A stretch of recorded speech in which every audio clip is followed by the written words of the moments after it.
developed for, oh yeah, there's a recording message, okay, for the national convention. But due to my poor alarm clock skills and then some technical issues on the ground, it did not go off as planned. So thank you for joining us this evening and letting me take another crack at it.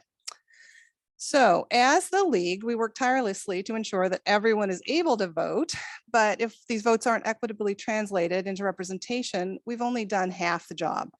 And many of us have come to believe that ranked choice voting has the potential to transform our politics by electing a wider array of voices that are more fully representative of the populations that they're intended to serve. And at the municipal level, this means considering ranked choice voting for single seat offices like mayor or dog catcher, as well as for representatives to our town or city councils or school boards and other decision-making bodies in the places where we live and vote. A couple of quick housekeeping things as we get started. I did put together a handout for convention. I am dropping a link to that handout in the chat, and Paula, you can repeat that a few times as people who check in later won't see what's in the chat now. It does have a link to the slides with the commentary, the script that I'm using tonight. Feel free to borrow, steal any of those slides or commentary if they'd be useful in your own setting. A link to the position statement that I'll be going over tonight, information from some of the sponsoring leagues, and links to many of the RCV partners that some of us have come to rely on. I would ask you drop questions in the chat. We'll get to as many of them as we can as we approach the end of our time. But if there are questions we don't get to, I will write up answers to those and we can send those out to the participants after the fact. And then I would ask you to look for the raise hand button. I've got a couple of quick polls and hopefully I'll be able to understand how many hands went up, or maybe Paula can tell us if I find myself unable to do so. Okay, so before we get any further into the details, we are going to spend a few minutes reviewing the voter representation position that was adopted in 2020. This position provides a detailed framework that your local league can use in evaluating election methods and can serve as a foundation for your advocacy work in this area. From there, I'll introduce two different forms of ranked choice voting that support the values outlined in the position statement, which sets up our first quick poll. Raise your Zoom hand, please, if you are at least somewhat familiar with the single winner version of ranked choice voting that was rolled out last year in New York City. We use it here in Maine to elect senators and representatives in our federal delegation, coming to Alaska this November. Oh, there go the hands, 5, 10. I don't know how many we have on the call, but that's a substantial portion of the people that we have on the call. Not at all surprising. The single winner version of ranked choice voting has gotten quite a bit of press in the last couple of years. How many of you are familiar with the multi-winner proportional version as used in council and school board races in Cambridge, Massachusetts, and more recently in Albany, California? So drop your hand if you're not familiar with the multi-winner, but put your hand up if you are. The numbers are lower. And again, that's not at all surprising. Single winner ranked choice voting has gotten quite a bit more press here in the United States, but it's the multi-winner version that's been more widely implemented internationally. By the time we're done tonight, I'm hoping that you'll agree that the proportional ranked choice voting is really where the transformative magic is. Single winner ranked choice voting is nice, but the multi-winner proportional ranked choice voting is really transformational. We have found in our advocacy for ranked choice voting requires helping folks to understand how and why the election methods that they're familiar with don't live up to our values. So I'm going to use a data set based on a real election that was conducted here in Portland, Maine, to explore how ranked choice voting can head off some seriously screwed up election outcomes, both in the single winner and the multi-winner versions. And then along the way, I'll share some of our experiences, identify some resources that you might find helpful. And again, all those resources are available in the chat. Please don't feel like you have to copy these things down. In fact, the words I'm trying to say are available in the notes on the slides, so you can go back and take a look at those things as well after the fact. And so first, the position statement. So at the 2020 convention, we successfully pulled this concurrence off the board's not recommended list and then passed it with overwhelming support. It was really very, very exciting. As an official league position, we can choose to use it in support of our municipal and state level advocacy in this area. But as a quick aside, I just want to let you know that remind you that advocacy priorities at the federal level are set by the national board. And the board has not yet endorsed the Fair Representation Act, which would bring single winner ranked choice voting to elections for federal Senate seats and would also defang gerrymandering by replacing those single seat House elections with a proportional ranked choice elections. So this means that even if your local league falls in love with that Fair Representation Act, you may not use this position to lobby your federal legislation, your federal delegation. You can lobby a league board and you can talk to your federal delegation as a person, but not as a member, not as a league member at this point. The national board's concerned that our membership and our coalition partners in particular don't have sufficient experience to be comfortable taking this step. And so that is where our municipal efforts come in.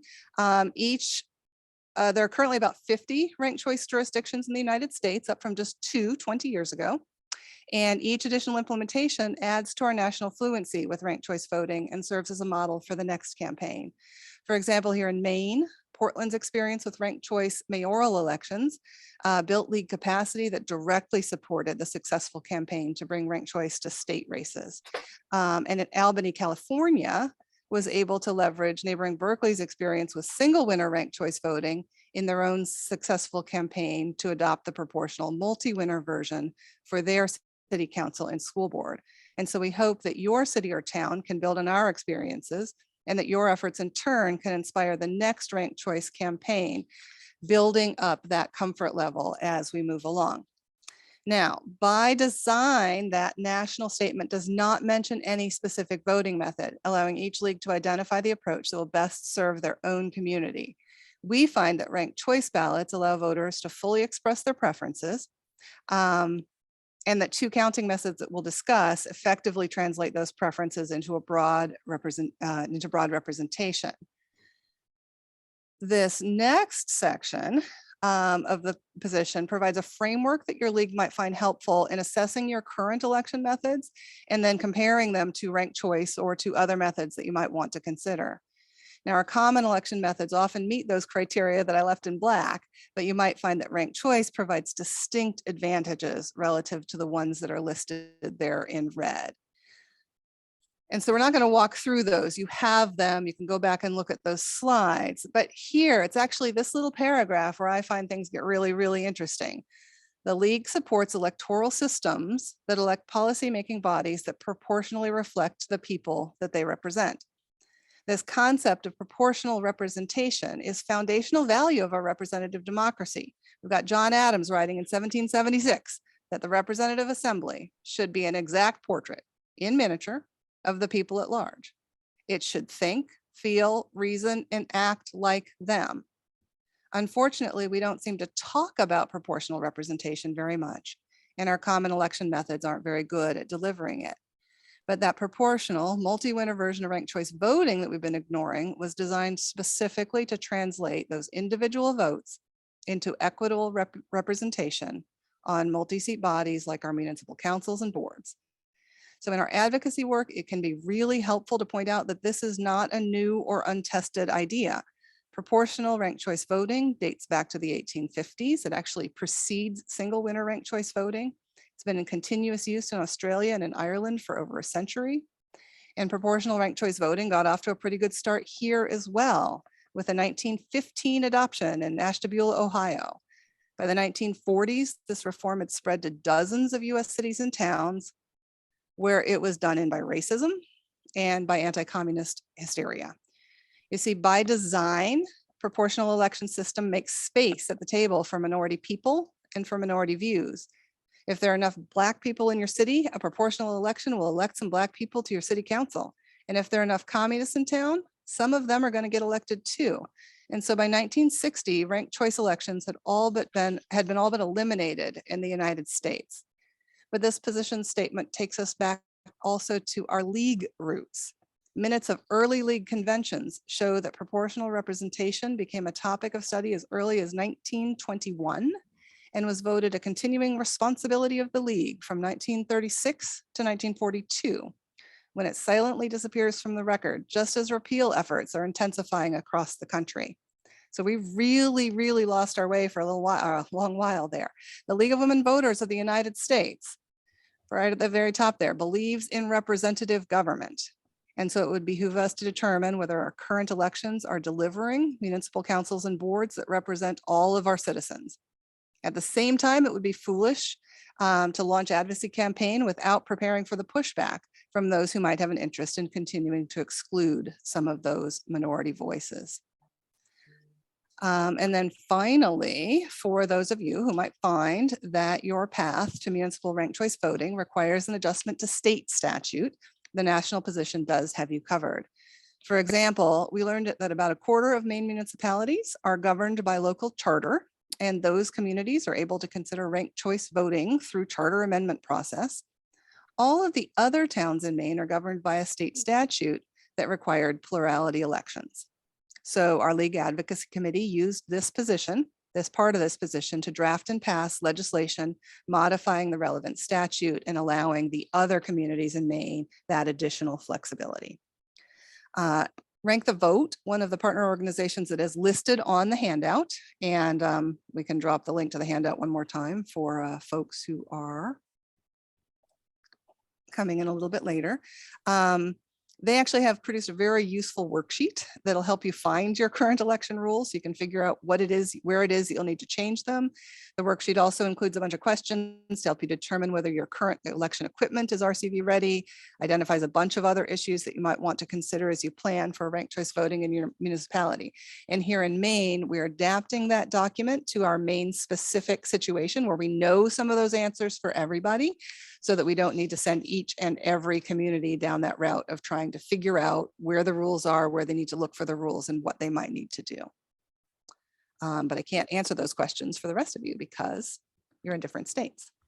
Okay, so I want to address the familiar single seat elections first. I typically lead with a problem because people find RCV way less confusing when they're motivated to solve a problem with the existing system. So single seat elections in the United States generally work like this. There's one open position and everybody votes for one candidate, and the candidate with the most votes wins. And if there are two candidates, this approach works just fine. If more than half vote green, broccoli wins, and that feels fair to us. But as we know, things can get a little bit strange when there are more than two candidates. Given the choice, perhaps light green voters choose beans, and now it's a three-way race that carrots might win. The electorate is exactly the same, but a change in the candidates has flipped the outcome. Many of our voters will find that feels off. In a two-party elections, we tend to refer to that small party or independent candidate as a spoiler, but in your municipal elections or nonpartisan, the spoiler language doesn't make any sense. Beans has just as much a right to run for mayor as those others do. They might all be running on different issues without a runoff or a ranked choice ballot. We might not even know how much support the winner actually has. So watch for some of that language that we see in the national conversations that may not apply to your municipal elections, and watch for places that you can adjust it. So plurality voting just isn't reliable at identifying a candidate with broad support when there are more than two candidates.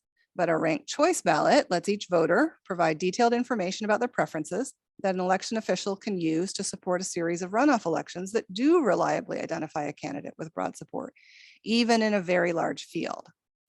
And at this point, I am in fact going to walk you through a ranked choice tabulation using data from a real nonpartisan municipal election, where ranked choice voting identifies a consensus candidate with broad support that wouldn't win a regular election.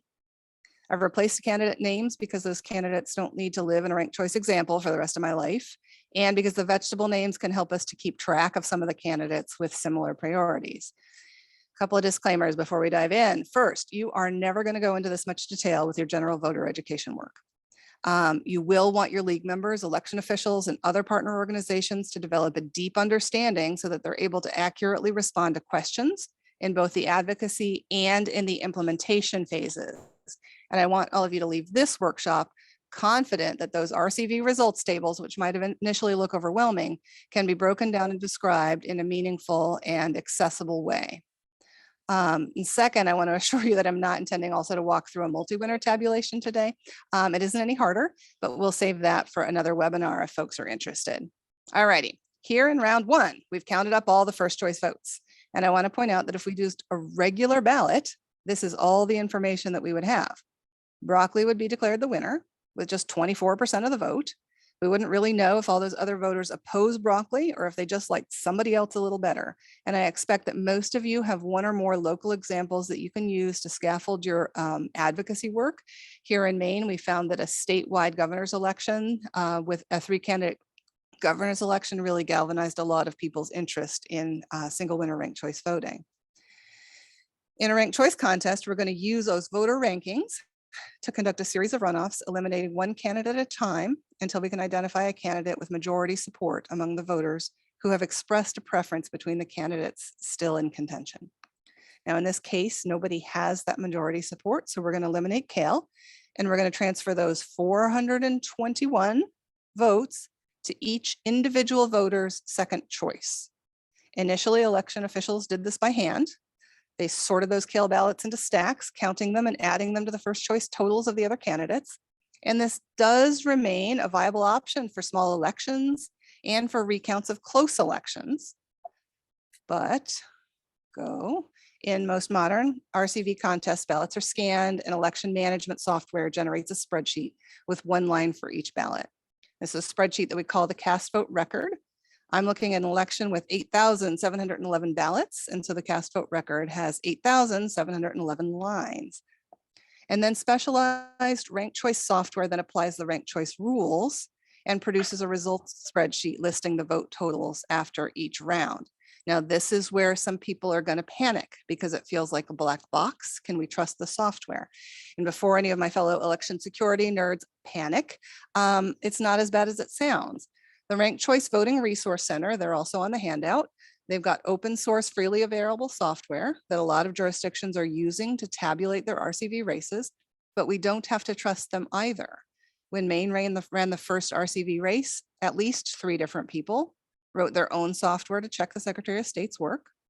And I don't trust software at all. So I developed a sort and delete process in Excel so I could watch what happened in that election myself and make sure that I understood what the software was supposed to be doing. But in any case, here in round 1, we're eliminating Kale, and ballot 7 on the spreadsheet here went to Kale in round 1. This particular voter has ranked Sprouts second, telling us that if Kale loses, they'll vote for Sprouts in the runoff. And the software is going to go through the whole spreadsheet, automatically transferring each of those 421 votes initially assigned to Kale. Now, I tend to build these annotated result sheets because they help me to understand what's going on. And I love how we can start to see the contours of the electorate, even in this first round. So most of those Kale ballots listed broccoli second. And in the context of this election, that makes some sense. Kale and broccoli happen to be candidates who campaigned together as a part of a progressive coalition that also included Sprouts down here, but we're not counting on that coalition to work our way through the tabulation. But we have seen several examples of that kind of cooperative campaigning in ranked choice races. And this is one of the things that we can describe to our communities as a potential benefit. When candidates recognize that in helping their voters understand their own second and third choices, they're making it more likely that a candidate that they approve of wins, even if they don't win themselves. In those early phases, it can be important to have candidate education sessions to help candidates explore how they might want to campaign in that new environment. You'll also notice that very few of these ballots transferred to carrots or to potato. Those 2 are the most conservative candidates in the race. So like the opposite of what we're thinking of for what we were seeing in the campaign materials for broccoli and kale. And so those 2 are unlikely to appeal to progressive voters, but every voter gets to use their own criteria. And we definitely see ballots that might not make sense to us, but the process is based on each voter's individual choices based on whatever their own criteria might be. And so this is a really good time to highlight one of our educational challenges. Some voters are going to assume that in the second round, their ballot is going to count for the second choice, which is absolutely not the case, but that's a misunderstanding that persists. It's only Kale's ballots that are moving here. It's only Kale's ballots that are moving to their second choice. So we've actually spent quite a bit of time repeating the mantra. Your ballot always stays with your first choice candidate until that candidate wins or gets eliminated. And some voters might actually need to see an example this detailed to trust that it really is okay to use their secondary ranking on their second choice candidate rather than marking their first choice candidate again, just to be safe. And so again, this is not something that you're going to want to do in those like presentations to voters, but you may want to have resources available to voters where they can access this level of information if they are confused or if they're struggling or if they're sure that this is like not going to work the way people are saying it does. And for any of the other dorks out there like me who might be adding, 10 of those Kale voters didn't mark a second choice and their ballots do become inactive at this point. I have intentionally left that line off until now. These inactive ballots on an RCV report seem to instinctively make some people really, really uncomfortable. And so I tend to leave it off in my conversations until I'm ready to talk about it. As it happens, 9 of those ballots marked for Kale first and left the rest of the ballot blank. 1 marked Kale in every column. We can't tell for sure if those 10 voters hate all the other candidates or if they just don't yet understand that marking a second choice doesn't hurt their first choice. We do know that the number of ballots marked in this way has trended down over time as people become more comfortable. Okay, our round 2 totals.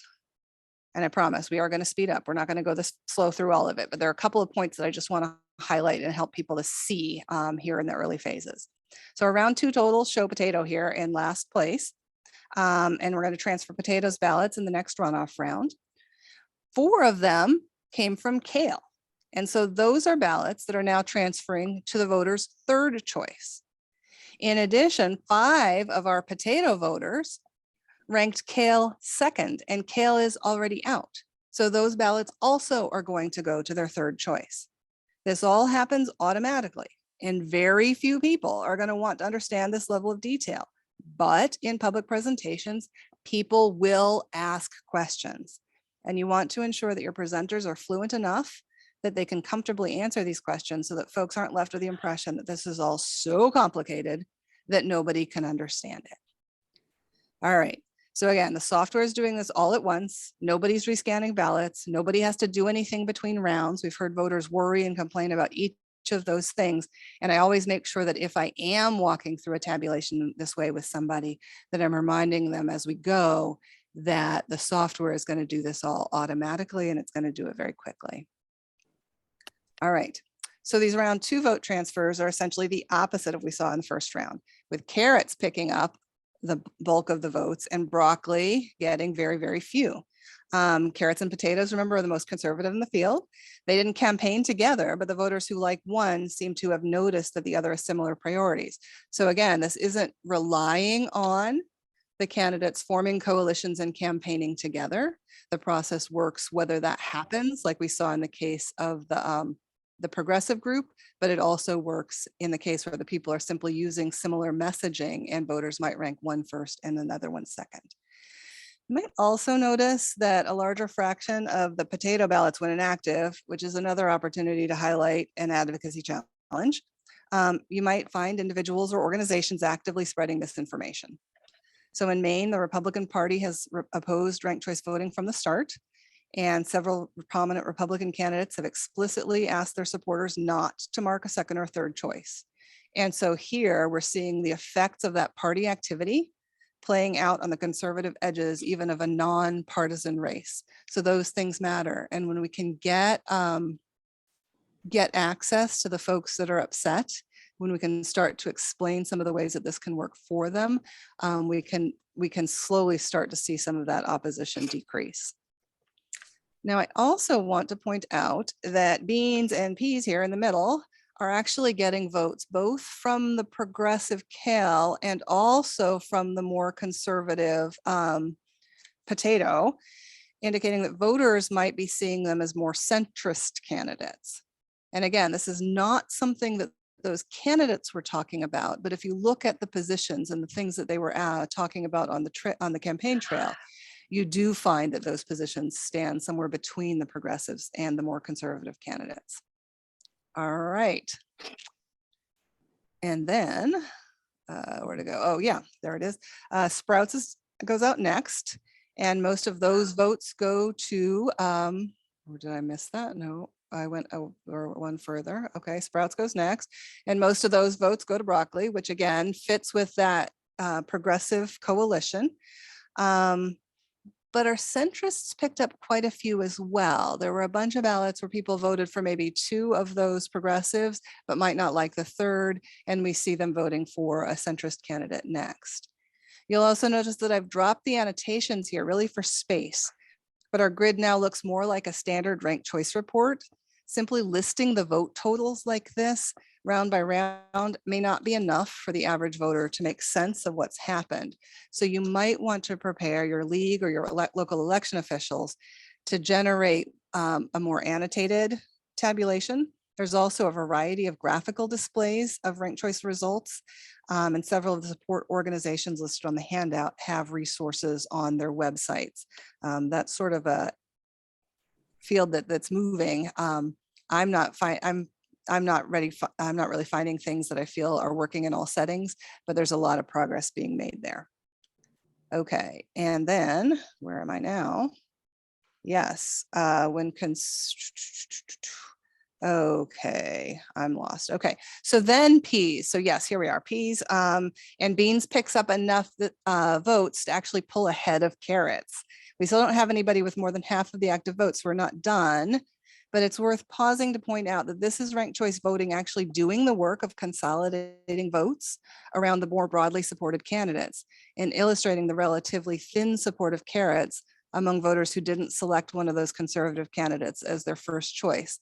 And when the rankings start to shift around, it can be important to start to figure out why, so one can get ahead of the narrative and help the electorate to understand what happened and why that supports their choices rather than going against them. And when carrots is eliminated, the transferred votes break heavily towards the centrists, towards beans, and this is enough for beans to pull ahead of broccoli and actually win the race. So first of all, this is super unusual. I haven't seen another example where the winning candidate started out in 3rd. 90% of the ranked choice tabulations on record, the candidate leading over here in round 1 goes on to win the race. So 90% of the time, a common plurality election would have gotten it right. And you need to prepare your electorate and your election officials for this, because of the first few ranked choice contests go to that first choice, that first round leader. It's going to feel like a whole lot of extra work for nothing. But you also have to prepare your electorate and the media for the 10% of the races, the ones where the first round winner, the first round leader, I'm sorry, doesn't win. Because your broccoli voters are likely to be screaming. But this is a perfect example of RCV preventing the election of a broadly unpopular candidate. Broccoli would have run that plurality race, upsetting the conservative voters and leaving the more centrist voters uneasy. Fully 60% of the electorate would have been uneasy or upset. This is precisely the problem that ranked choice is intended to solve. And you really want to make sure that you help the media prepare an appropriate narrative, and that you as the league are ready also with an appropriate narrative to respond to allegations from your broccoli voters that this was unfair. You also need to prepare your electorate that they might not know who won for a couple days after the election. Portland, the city of Portland, Maine has settled on scheduling the tabulation for Wednesday, mostly so they're not trying to check sanity check things late at night after a long election day. And so it's worth approaching your local election officials early in your advocacy work to brainstorm options. In some cases, they're going to be enthusiastic collaborators, but if they do push back, and we've seen that happen, you'll want an opportunity to address their objections and to get out in front of the narrative with the media. You don't want a reporter interviewing the clerk who says that this is impossible to do, and that's the information that gets out and in front of everybody. Many of the organizations listed on the handout can help, can provide assistance. And if you find yourselves in trouble with a narrative that's really gotten out of hand, that's great time to call in some of those folks working for the support organizations. Okay, so, there's a good question there, but I'm going to not get distracted. I'm sorry, I'm going to not get distracted, because if I don't get through these things, we're not going to get to the end. We'll take questions at the end. Okay, so to summarize, in these single seat elections, an RCV tabulation is designed to find the candidate with broad support, which is awesome, but it's fixing a very occasional problem. Plurality voting gets it right most of the time. Sometimes there are only two candidates and the one with the most votes wins. Sometimes there are more candidates, but one candidate has a majority of the first choice votes. And even when we have to run a ranked choice tabulation, that first round leader wins 90% of the time. Single winner ranked choice voting is useful because it also fairly resolves those relatively rare situations where plurality voting does fail. And we see those, we have examples of those, and we find those upsetting, and ranked choice voting can prevent it. Okay, in the election of our councils and boards, the reverse is true. Our common election methods fail regularly to provide adequate representation to residents from minority backgrounds or to those with minority views. We don't always notice this, particularly in nonpartisan elections, when we may not know who the Democrats were and who voted for the Democrats and who the Republicans were and who voted for the Republicans. But when you dig into the details, you often find that we're not getting good representation for individuals with minority views. And so we're going to again start with a problem, which I'd summarize as our unfortunate habit of using these winner-take-all approaches to filling seats in legislatures, councils, and on boards. Now, it makes perfect sense for the winner to take all in a mayoral race. There's only one mayor. But if you've got a 9-seat school board, I would encourage you to consider the multi-winner proportional version of ranked choice voting to fairly and flexibly allocate those available seats. Now, we could easily talk for an hour about the gaps in each of these approaches, but I promise not to do that. We're going to just skim the surface tonight. But as you consider ranked choice for councils and boards, one of your first tasks will be to identify which approach, or sometimes approaches, are currently in use so that you can clearly define your local problem. And again, most folks aren't going to be motivated to try and understand the solution before they accept that there is a problem. Okay, so my town uses this one on the left. Multiple seats are filled in a single at-large election, with each voter choosing as many candidates as there are open seats. Election officials tally up all the votes, and the candidates with the most votes win. If we need 4 seats, the 4 candidates with the most votes get those seats. Do me a favor, raise your Zoom hand if your municipality is filling at least some seats using that approach. I see 4, 5, 8. Okay, 10. The primary problem is that the largest voting block will usually capture all of the available seats, leaving everybody else without representation. And so racial and ethnic minorities like the Latinx voters in Yakima, Washington, have filed hundreds of successful lawsuits across the country under the Voting Rights Act, alleging that these elections dilute the power of the minority vote, and thousands of additional communities have voluntarily discontinued the use of these voting methods. And I have to remind you that the legal remedy is generally not available to political parties, or especially to the ideological minority in a nonpartisan election. And it gets worse, particularly in those nonpartisan elections where the majority doesn't have the organizational structure to run the right number of candidates and coordinate their voters. An organized minority can grab power. So I don't know how many of you remember when the young earth creationists captured school boards across the Midwest in the 90s. This is how they did it. Those of us still using the system really need to stop. I would say that this is probably the top priority in elections modifications at the municipal level. In a variation of that system on the left, sometimes it's really just single seats that are being filled in these at-large elections, maybe 1 seat each year to overlapping terms. And there might be a few seats at-large seats to supplement seats otherwise elected in district-based elections. Raise your Zoom hand if your municipality is running some single seat at large elections. Not as, oh, there's another one, a few more. Okay. The problem again is that the electorate is nominally the same for each of those elections, typically handing each seat in turn to that same group of voters. And so when the single winner at large elections also, when they prevent minority representation, they also violate the Voting Rights Act. Virginia Beach, in this particular example, had actually drawn single member districts, and the candidates for each seat needed to live in the designated district. But each election was conducted at large with everybody in Virginia Beach voting for each of those seats, allowing candidates representing the majority white population to win each of those seats. And so that also violated the Voting Rights Act, and they're needing to redesign their system. That work is ongoing. Now, from my perspective, unfortunately, these voting rights lawsuits are usually resolved by dividing the city up into voting districts, not just candidate districts, but voting districts with one or more majority minority districts to ensure representation. Raise your Zoom hand if your municipality is filling at least some seats using a district-based approach, a single winner district-based approach. This is pretty common in larger cities. And Portland is doing about half of their board with districts, and then the other half in these cycled seats.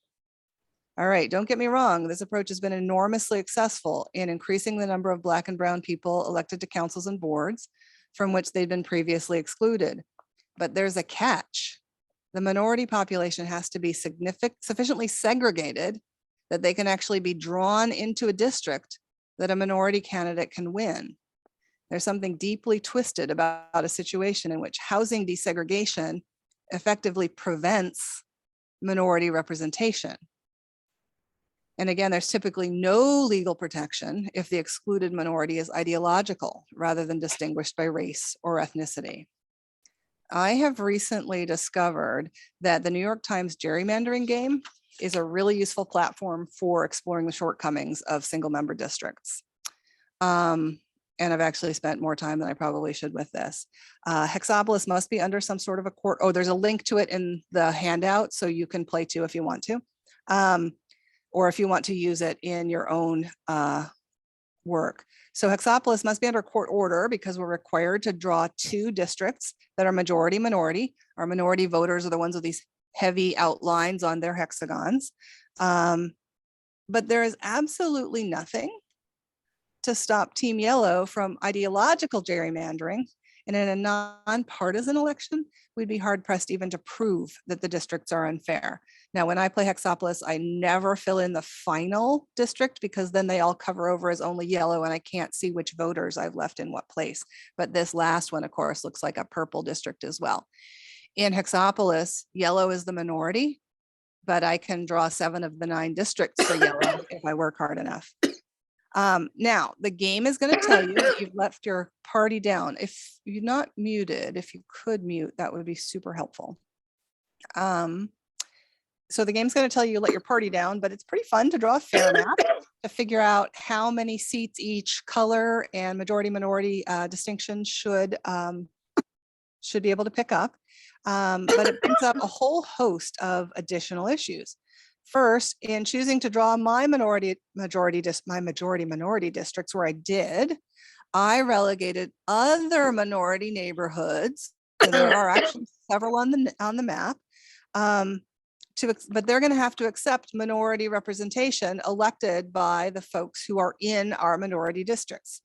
In addition, every single district that I draw includes a bunch of voters whose team is not likely to win. And we'd better hope that nobody moves before it's time to draw the lines again. Because if the population shifts, then all our hard work at drawing districts that are in fact fair, and in this case, fair based both on party affiliation, are you team yellow or team purple, and then also on minority identification, whether or not you've got the darkened line around your hexagon. But if people start moving around, then that's going to throw everything off and it will again be unfair. Additionally, in municipal politics, the geography of the salient issues may not be stable. So what if the next big question is whether or not to close the grade school that happens to be located right here on the big red star? Voters who care about this issue are currently divided into 4 different districts and may not be able to win representation in any of them. So proportional ranked choice voting addresses this problem in a different way and without even needing to draw district lines. From the voter's perspective, the ballot and the instructions look exactly the same as they do in a single winner race. Voters rank their candidates in order of preference exactly like they would in a single winner race. And then with just 2 minor modifications to the counting process, again, modifications that are automated and are options on the open source tabulator available from the Ranked Choice Voting Resource Center. We can fill those open seats with the candidates who best reflect the priorities of the electorate. So first of all, just like in a single winner election, we're going to count up the first choice votes. But in a proportional, but in a proportional election, the threshold is going to be less than 50%. It's going to depend on the number of seats that we're going to try to fill. And there are formulas for doing that that we're not going to go through tonight, but certainly could in a future seminar if we want to. Okay, here we are. We count up the first choice votes just like we do in a single winner contest. And then we start the round by round analysis of the votes. In a single winner tabulation, as soon as somebody crosses the threshold, that 50% threshold, they're elected and the tabulation is complete. There's only one winner, and so we're finished.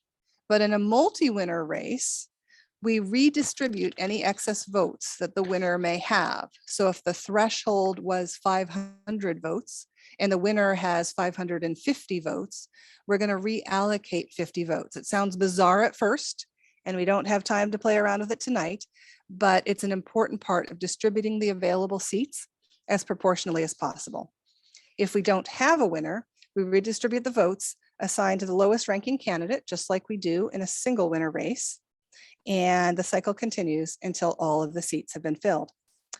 And so what happens if we apply this to our veggie race in a 4-seat election? The threshold is 20% rounded up. We're going to elect 4 counselors. Once 4 candidates are elected with just 20% apiece, just over 20% apiece, there aren't enough votes for another. And in this case, broccoli and the conservative carrots each have enough votes to justify first choice votes to justify a seat. And in later rounds, the seats go to one centrist and then to another progressive. The largest voting bloc got 2. The 2 smaller voting blocs got 1 apiece, and it's as proportional as we can get. We are short on time, so I just want to say that there's another version of multi-winner ranked choice voting that's used in Utah, and Portland accidentally used it. This was actually data from a 4-seat race, and Portland accidentally used it, and it's not fair. So this caused a lot of consternation. One of the things that I want to make sure that we leave with is that, where did that go? When you're setting out to think about how you want to construct your elections, make sure you review all your election review rules, several years of election results before you draft your language. And don't just copy rules from another city. Some of the existing implementations don't follow best practices. Talk to those of us who've been there, let the partner organizations help you, because we really, we don't need additional unforced errors as we move out into this work. We are, just about out of time. That went slower than I hoped it would. Let me just do one more last comparison. Where is it here? Okay. Because we actually know who voted for all of these things, we can actually simulate this vote for 4 election there as well. And the irony is that the conservatives who were super upset about not getting a seat in that sequential election wouldn't have gotten one from a vote for 4 either, but they just wouldn't have noticed. I feel like this is really a stealth crisis in our democracy. And for those of you who are using those vote for 4 races, I would love to talk to you further about all of the problems in those races. So, Paula, do you have a couple of questions that we could highlight right now? And then I promise to answer additional questions in writing right later. Now, Margaret from Portland, Oregon. We're happy to report they have a measure for proportional ranked choice voting on their ballot November 22nd. And she's asking, what are the most effective messages to persuade voters to approve it? I think from what we're seeing, that the most effective messages are that you really have to be showing voters that there's a problem with what we're doing now. And so the messaging would depend on what their current election system is. That's not a question that we can answer without knowing what the current election system is. And so I would certainly be happy to extend that conversation as they're headed into that vote. And maybe we can set up another quick seminar for folks who just want to talk about that. But it's really going to depend on where they're coming from. Yes, it's worth putting them in touch with the Albany folks, but if they're not coming from the same place, then the messaging may be entirely different. So yes.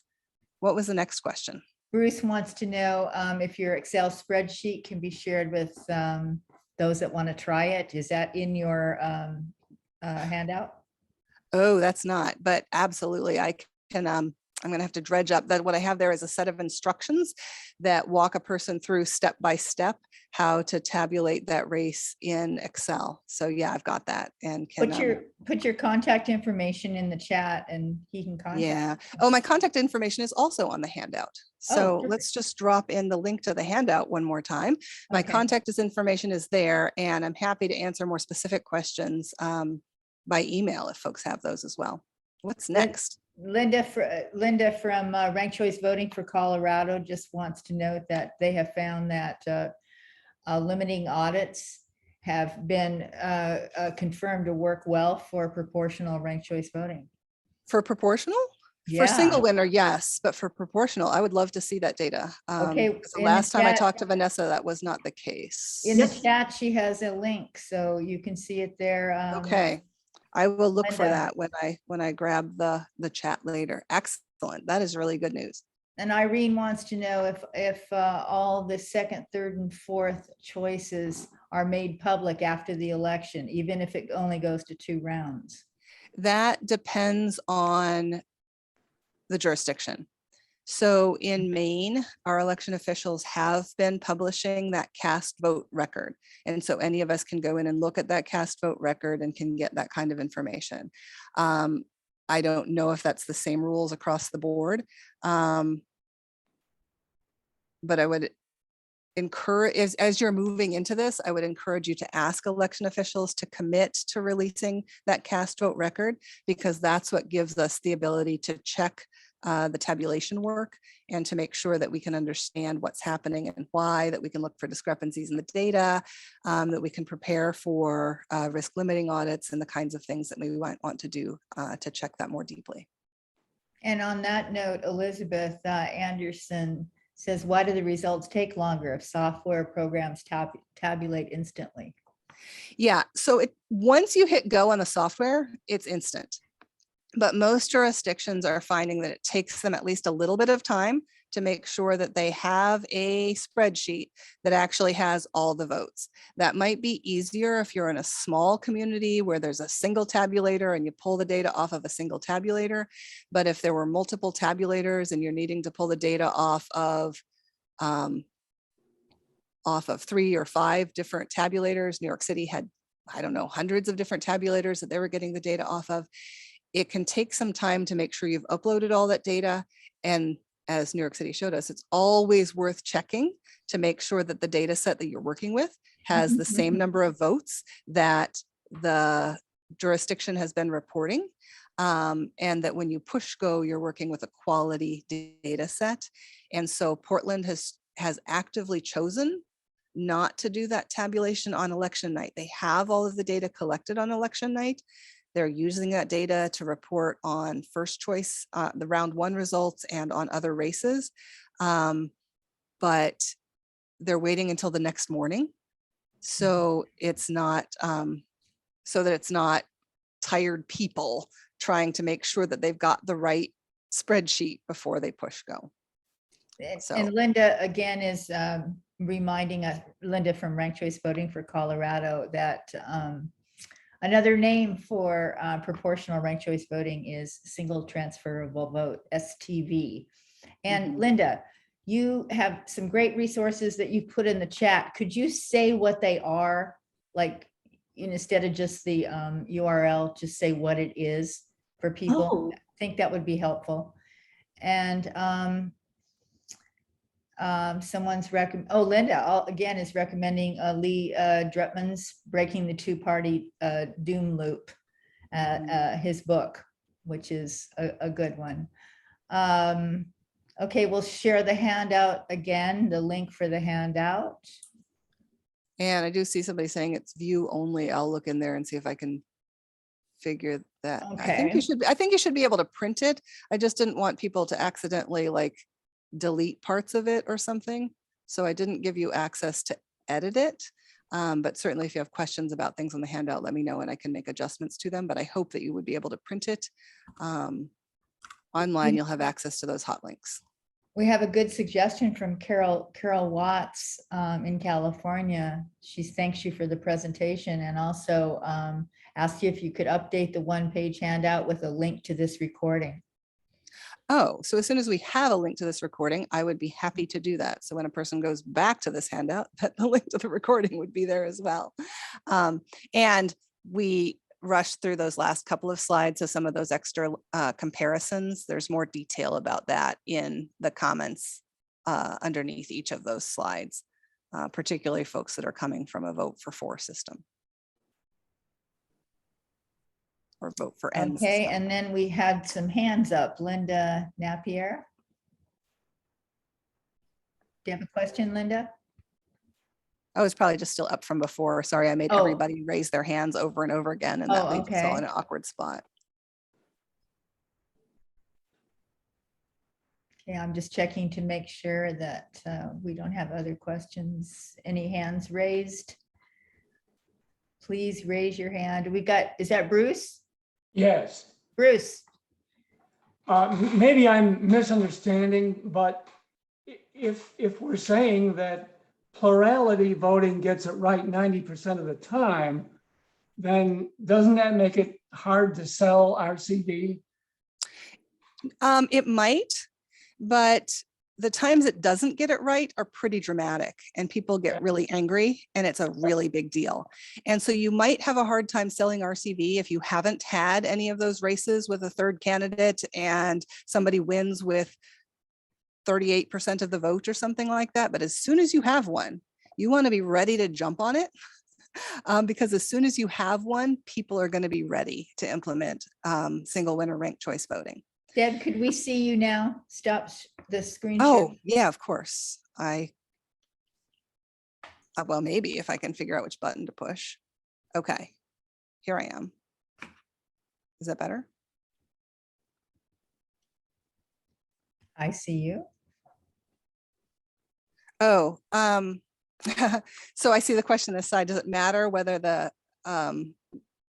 the sample voting system is a progressive or a conservative winning?